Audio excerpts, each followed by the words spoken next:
And while the Chargers were battling the Raiders on the field, there were also several battles between fans. All that despite increased security when the Raiders are in town. 10 News reporter Matt Mendez is live at Qualcomm Stadium. Matt, security tells you they had to break up dozens of fights. That's right. Since I last saw you at 5, I spoke to a police lieutenant with San Diego PD. He said they made 25 arrests and also threw people out of Qualcomm Stadium for fighting. But even with that amount of arrests, he says that this game wasn't as busy as years past.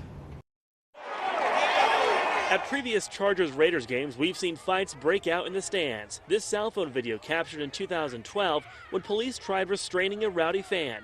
Soon after, the entire section was cleared. And in 2010, police responded to a fight in the crowd.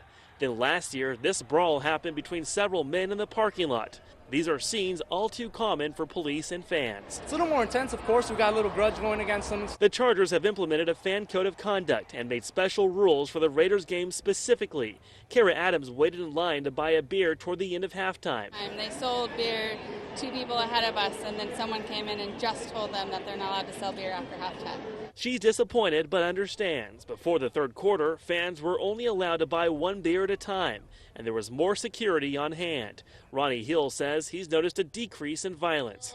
Like 6-7 years ago, I noticed a couple, but the last 4 or 5 years I've been, and I haven't seen really any fights or anything. 10 News walked through the crowd and saw an even mix of fans. We didn't see anyone fighting, but police say they made 25 arrests and threw some people out for fighting. But even they say this year wasn't as bad as last year. There's lots of security, and I think just everybody comes in groups nowadays. Chargers and Raiders come, they tailgate together, they sit together, and I think it makes for a better atmosphere. A better atmosphere that allowed Casey and her husband Ronnie to bring their son to his first game.